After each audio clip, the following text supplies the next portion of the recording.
And our fourth and final avatar, the lurcher.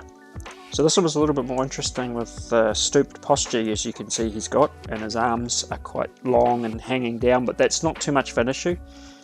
Again, it's definitely easier to rig if you've created the model with its typical T-pose. Just makes it a little bit more simple, but it's still not impossible. This is where Masterpiece does make it quite easy.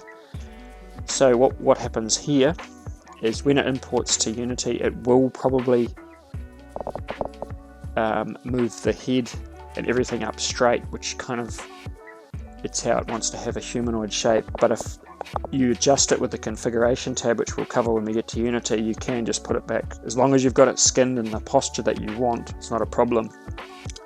This one here was interesting in that he's got a weapon in his right hand, his left hand, and what I've done is I've skinned it entirely, and I put an entire skeleton in his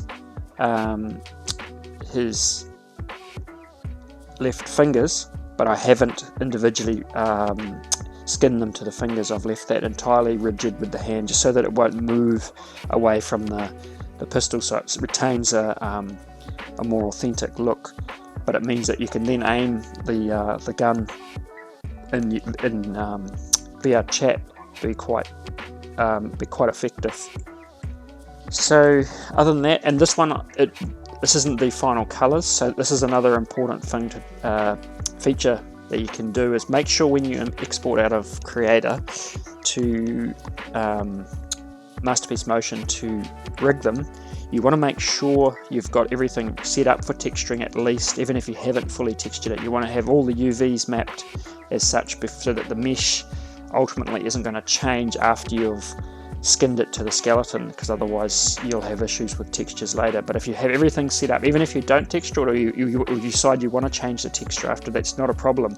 So what you do is, once you've got it all skinned, if you've already set it up in Creator for UV maps and everything, then you can rig it, skin it, export it to Unity, and then what you can do is you can go back to that same model that you exported to Motion, and you can open it in